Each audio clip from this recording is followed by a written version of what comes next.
नमस्कार, स्वागत है आप सभी का उत्तराखंड की खबरों में। मैं आपके साथ निकिता कश्यप। बुलेटिन की शुरुआत करते हैं।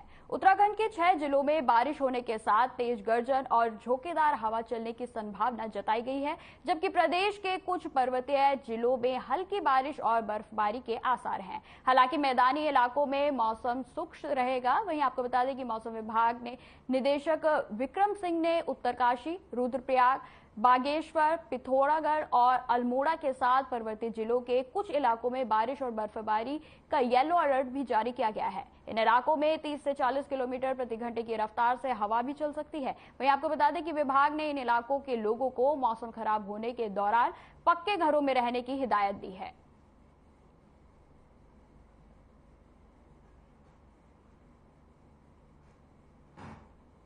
प्रदेश की बात करें पूरे की तो करीब करीब साफ रहने वाला है, परंतु जो हाई रीचेज में मैं कहूँगा कि जो छुटपुट एक्टिविटी है शाम के समय, जो कि इसका एक लोकल वेदर रहता है, वो तो एक्टिविटी मिलेगी। जो है अगर ये 12 से 15 दिन की बात करें तो इसमें मौसम करीब करीब साफ रहने वाले हैं और साथ ही जो तापमान है वो बढ़ेंगे।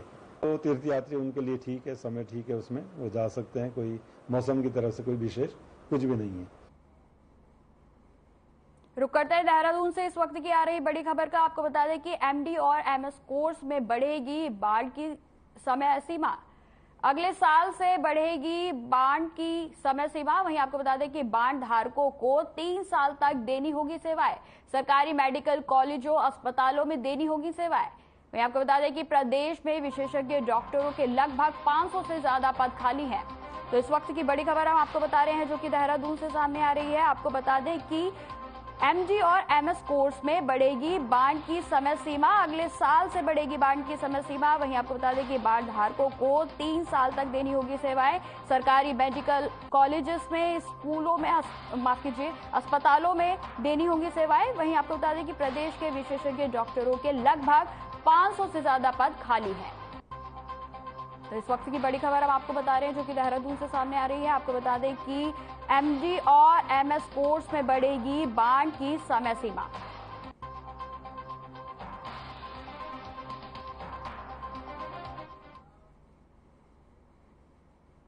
सनातन परंपरा को आगे बढ़ाने के लिए मोदी सरकार लगातार कार्य कर रही है। इसका उदाहरण नई संसद भवन के उद्घाटन पर देखने को मिला, जब प्रधानमंत्री नरेंद्र मोदी ने साधु संतों द्वारा मंत्रोच्चार के साथ देश की जनता को नए संसद भवन को समर्पित किया। मैं आपको बता दें कि धर्मनगरी हरिद्वार के बड़े संत एक नई परंपरा की शुरुआत करने जा रहे हैं। जल्द ही हरिद्वार के बड़े संत उत्तराखंड के मुख्यमंत्री पुष्कर सिंह धामी के साथ बद्री और केदारनाथ धाम के दर्शन कर सनातन परंपरा को आगे बढ़ाने और देश के उज्जवल भविष्य की कामना करेंगे। बद्रीनाथ और केदारनाथ मंदिर समिति के अध्यक्ष अजेंद्र अजय के साथ निरंजनी अखाड़े के आचार्य महामंडलेश्वर कैलाशानंद गिरी ने बैठक कर कार्यक्रम की रूपरेखा तय की है। वहीं आपको बता दें कि निरंजनी अखाड़े के आचार्य महामंडलेश्वर स्वामी कैलाशानंद गिरी जी का कहना है कि हरिद्वार के वरिष्ठ संत अखाड़े के महामंडलेश्वर बद्रीनाथ केदारनाथ के दर्शन करने जाएंगे।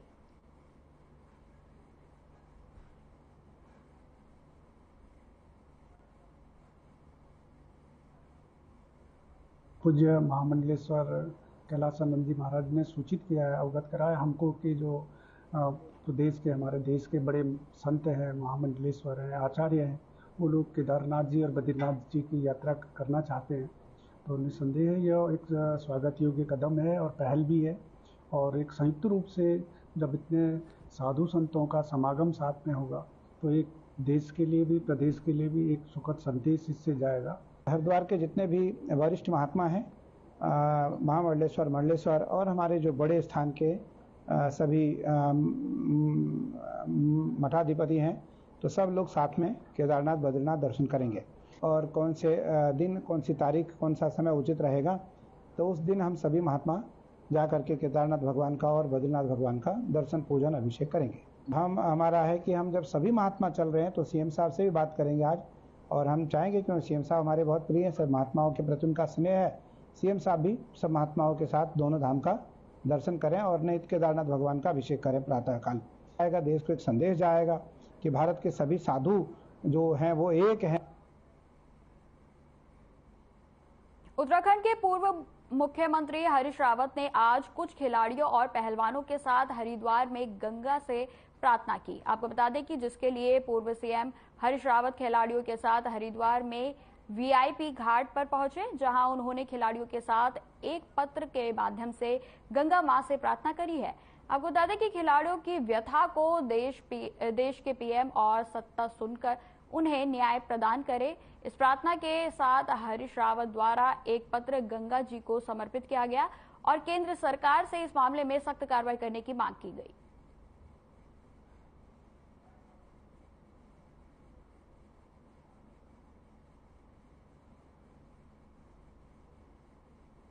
अंतर्राष्ट्रीय फलक पर देश के नाम को और तिरंगे झंडे के सम्मान को ऊंचा उठाने वाले 4 पहलवान जो स्वर्ण पदक विजेता हैं, वो गंगा मां के पास आए, कहा मां हम अपने पदक आपको समर्पित करना चाहते हैं, क्योंकि जो हमारा उत्पीड़न करता है सरकार उसको संरक्षण दे रही है, और जो हम अपनी बात करना चाह रहे हैं, उठा रहे हैं, अब हमको जंतर मंतर पर बैठने भी नहीं दिया जा रहा है और लोकतांत्रिक तरीके से अपनी आवाज बुलंद नहीं करने दी जा रही।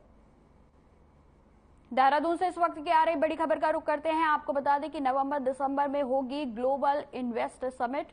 पीएम मोदी कर सकते हैं इन्वेस्टर्स समिट का आगाज। वहीं आपको बता दें कि मुख्यमंत्री पुष्कर सिंह धामी के द्वारा प्रधानमंत्री से अनुरोध किया जाएगा कि वे इन्वेस्टर समिट में आने का उनके द्वारा अनुरोध किया जाएगा। वहीं आपको बता दें कि ग्लोबल इन्वेस्टर समिट के लिए विदेशों में होंगे 2 रोड शो।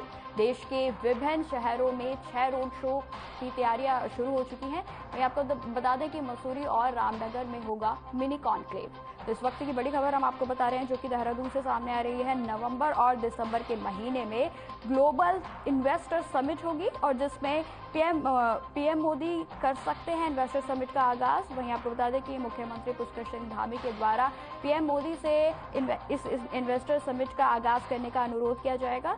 साथ ही ग्लोबल इन्वेस्टर समिट के लिए विदेशों में होंगे 2 रोड शो। देश के विभिन्न शहरों में 6 रोड शो की भी तैयारियां जो है वो शुरू हो चुकी हैं। मैं आपको बता दें कि मसूरी और रामनगर में होगा मिनी कॉन्क्लेव।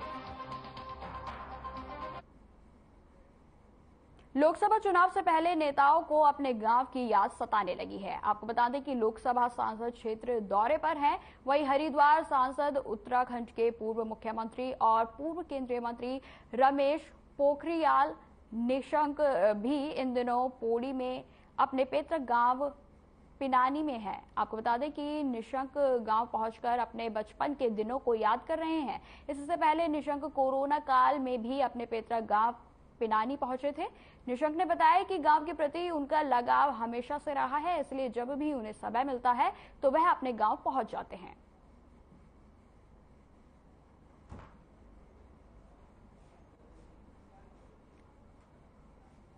ये बात सही है कि मन बहुत होता है कि गांव में है, व्यवस्था है समय की। और चाहे उत्तर प्रदेश में मुझे 2 बार कैबिनेट मंत्री के नाते जो जिम्मेदारी है उनके निर्वहन करने का जो मौका मिला, उसे थोड़ा सा समय कम निकल पाए गांव आने का, कि चाहे मुख्यमंत्री के रूप में हो, देश के शिक्षा मंत्री के रूप में हो। लेकिन तो भी मेरी हमेशा कोशिश रही है, जब मैं थोड़ा सा भी मौका मिल जाए मैं गांव आना चाहता हूँ। मेरी माँ भी बहुत पुरुषार्थी थी, वो ठीक अनपढ़ थी, लेकिन वो तर्क वितर्क में दुनिया को हरा सकती थी, ऐसा उनपे होता था। बहुत माँ से हमारी काफी जिद्दोजहद भी होती थी बात बात में, लेकिन उसके साथ। अब खबर रुड़की से है, जहां पूर्व विधायक ने पत्रकार वार्ता की है। आपको बता दें कि यह आयोजन पूर्व विधायक प्रवन सिंह चैंपियन ने कैंप कार्यालय पर किया। आपको बता दें कि पत्रकार वार्ता के दौरान विधायक उमेश कुमार पर जमकर निशाना साधा गया। उन्होंने कहा कि क्षेत्र के उनके प्रयासों के द्वारा हो रहे विकास कार्यों का श्रेय उमेश कुमार ले रहे हैं।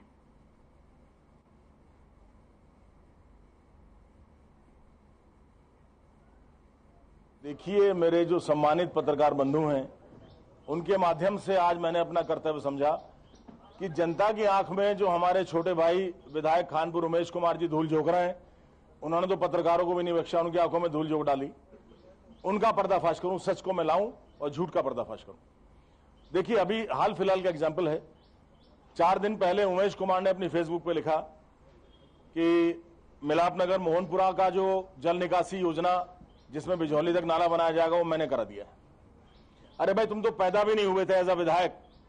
1 मार्च 2019 को तत्कालीन मुख्यमंत्री त्रिवेंद्र रावत जी को मैंने मुख्यमंत्री घोषणा करने के लिए लिख के दिया था। ये पॉइंट 16वें नंबर है उस सूची में।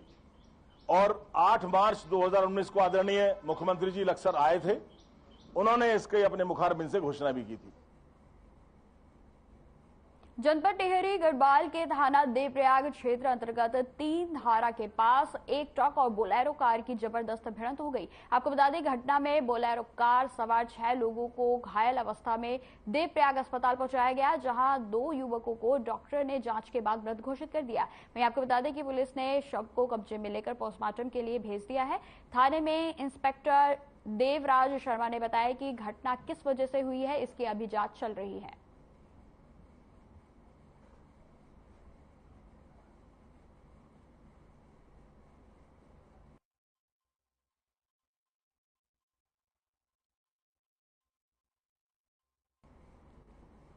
रुड़की के इब्राहिमपुर स्थित राजकीय नलकूप खंड 25 आरजी और 153 आरजी ग्राम रसूलपुर की एलटी लाइन और टीएफ को नलकूप के कंपाउंड के ट्रांसफर को लेकर ग्रामीण लंबे समय से विद्युत वितरण खंड से गुहार लगा रहे हैं, जिस पर संज्ञान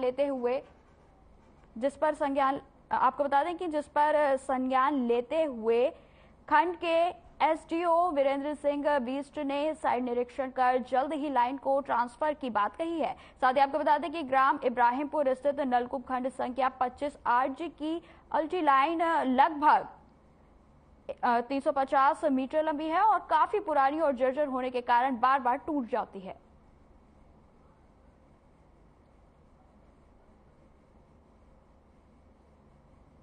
इसका एस्टिमेट बना के उनको भेज देंगे तो पैसे जमा होते ही कार्रवाई काम शुरू हो जाएगा। सर लगभग कितने दिनों में ये शिफ्ट हो जाएगी? ये उनके पैसे जमा करने पे ऊपर बात है। सर पैसे वही नलकूप खंड ही जमा करेगा ना, इसके जो इसका खर्च होगा वो नलकूप खंड जमा करेगा। हाँ, वही जमा, उसके बाद शिफ्ट हो जाएगी। उसके बाद शिफ्ट हो जाएगी। सर आपके द्वारा ये जो है वो तो निरीक्षण किया जाएगा? हाँ, आज ही कर लेंगे निरीक्षण। जो है निरीक्षण के दौरान जो है कब तक उम्मीद है सर? निरीक्षण आज ही कर लेंगे, कल तक हम एस्टिमेट दे देंगे डिवीजन में। डिवीजन एस्टिमेट के पैसे जो है उनको नलकूप खंड को जाएंगे, वो जैसे पैसे जमा करते हैं एस्टिमेट वो तुरंत कार्रवाई हो जाएगी शुरू। 88-89 साल की उम्र है मेरी और इस ट्यूबवेल की समस्या है सबसे बड़ी ज़्यादा, क्योंकि ये हमारा बाग है। बाग मैंने पुराने ट्यूबवेल खड़े लगा उधर, उसे बचा कर लाइन को पेड़ लगाए थे हमने। अब वो ट्यूबवेल का होगा खराब, सरकार ने ये ट्यूबवेल लगा दिया यहाँ से। अब इसकी वजह से लाइन में पेट्रोल को आ रही और ये लाइन बार बार फॉल्ट करती रहे, वो अर्थ लेती रहे पेट्रोल से और ये ट्यूबवेल जो है बार बार फूकता रहे।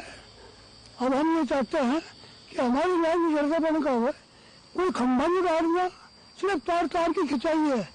सरकार के 4-5 खंभे बचेंगे इधर के, सरकार को इतना फायदा नहीं है। और ये लाइन आ रही यहीं को पहुंच जा रही ट्यूबवेल में, इसके साथ में तार खींच कर यहाँ तक आ जाएंगे ट्यूबवेल तक।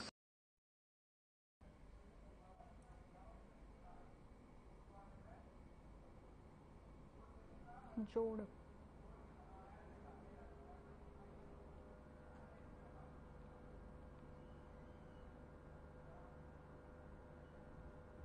सीधा रुक करते हैं चंपावत का, जहां सीएम पुष्कर सिंह धामी के द्वारा जोड़ मेले का जो शुभारंभ है वो किया जा रहा है।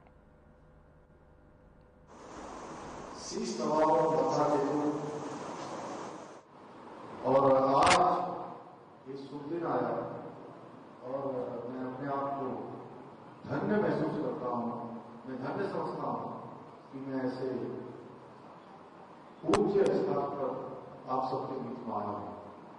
मैं इस जोड़ मेले की आप सबको बहुत शुभकामनाएं देता हूँ और निश्चित रूप से जो है मैं अभी बाबा दर्शन जी की जब मुझे पूरा यहाँ पर दिखा रहे थे कहाँ से पुल बना है, कहाँ बाउंड्री बनी है, कहाँ पर किस प्रकार से काम हुआ है, किस प्रकार से सराय बनाया गया है, किस प्रकार से ऊपर गुरुघर बनाया गया है, तो अपने आप में देखने में अद्भुत है। और इसको देखकर लगता है कि अनेकों लोगों ने इसमें अपना परिश्रम किया है, पसीना लगाया है, अपनी मेहनत की है, तब जाकर ये स्थान बना है जहां गुरु महाराज जी के द्वारा हम सबको एक रास्ता दिखाया गया। मैं भी आज यहां पहुंचकर सच बता रहा हूं कि मुझे आत्मिक खुशी हो रही है, क्योंकि मैं ऐसा मानता हूं जैसे हम लोग जो है वहां नानकमता गुरुद्वारा साहब में कार सेवा करके जैसा आनंद आता है, ऐसा आप लोगों को आनंद आ रहा होगा। मुझे आज बिल्कुल अपने आप को यहां पहुंचकर मुझे ऐसा लग रहा है कि मैं भी कार सेवा में अंश मात्र अपना योगदान दूंगा।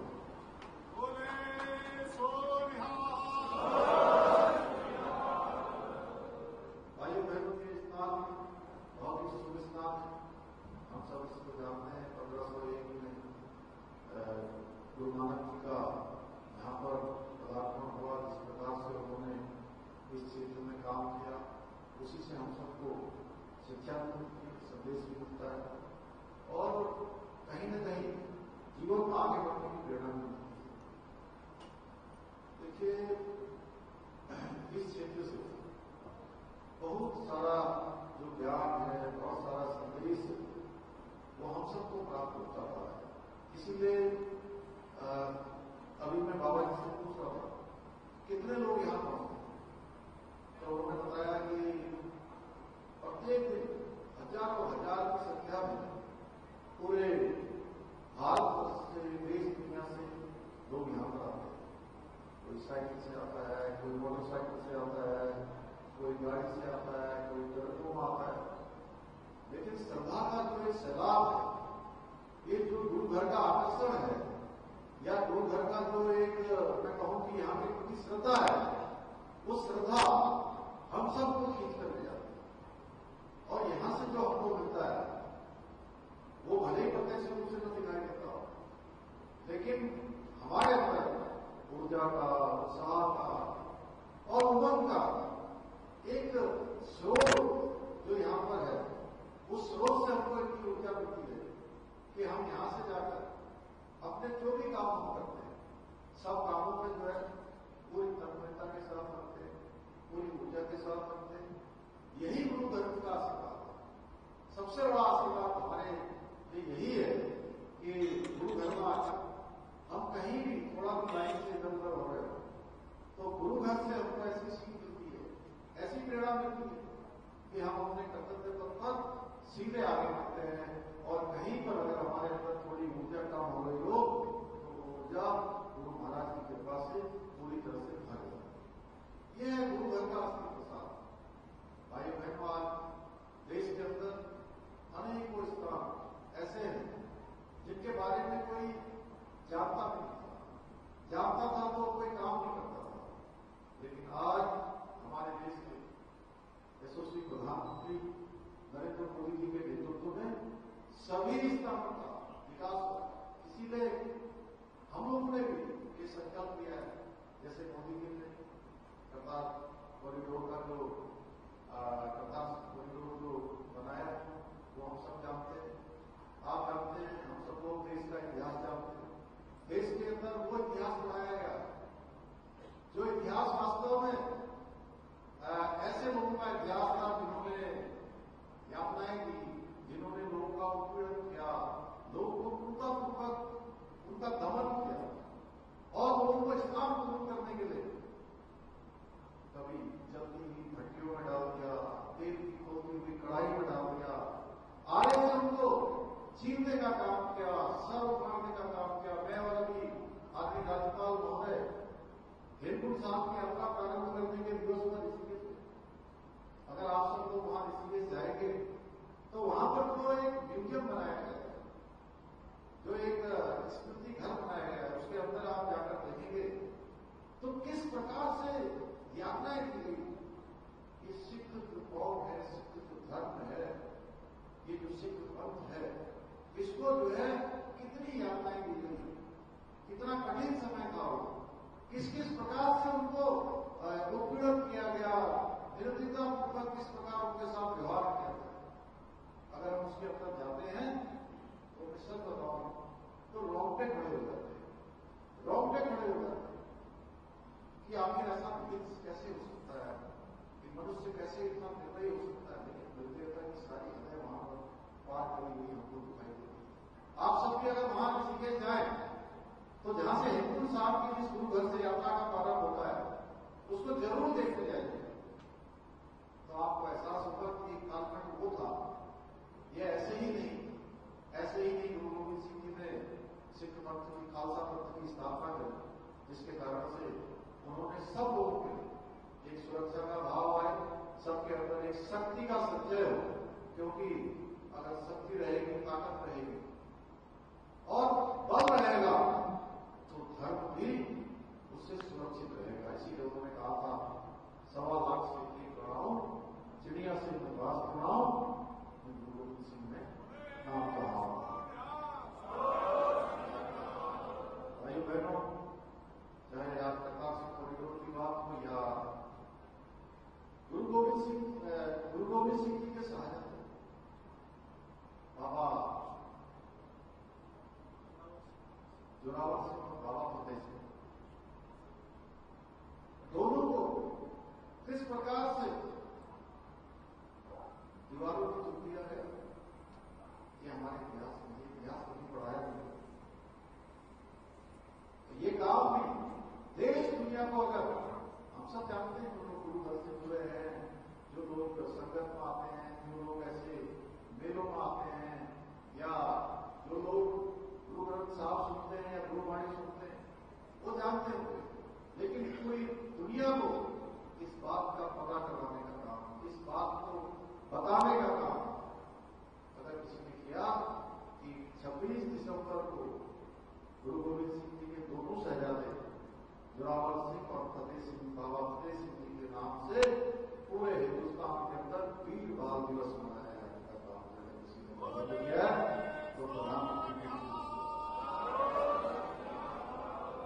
भाइयों बहनों, अभी मैं हेमकुंड साहब की यात्रा प्रारंभ करने के दिवस पर गया था। पहले आप जानते थे, अभी हेमकुंड साहब यहाँ पर आसानी से आ जाते हैं, रोड बन गई है यहाँ पर। पहले तो माने रोड थोड़ा अच्छी नहीं होगी, धीरे धीरे अभी हमने रोड के लिए भी यहाँ पर 17 करोड़ रुपये की धनराशि दे दी है।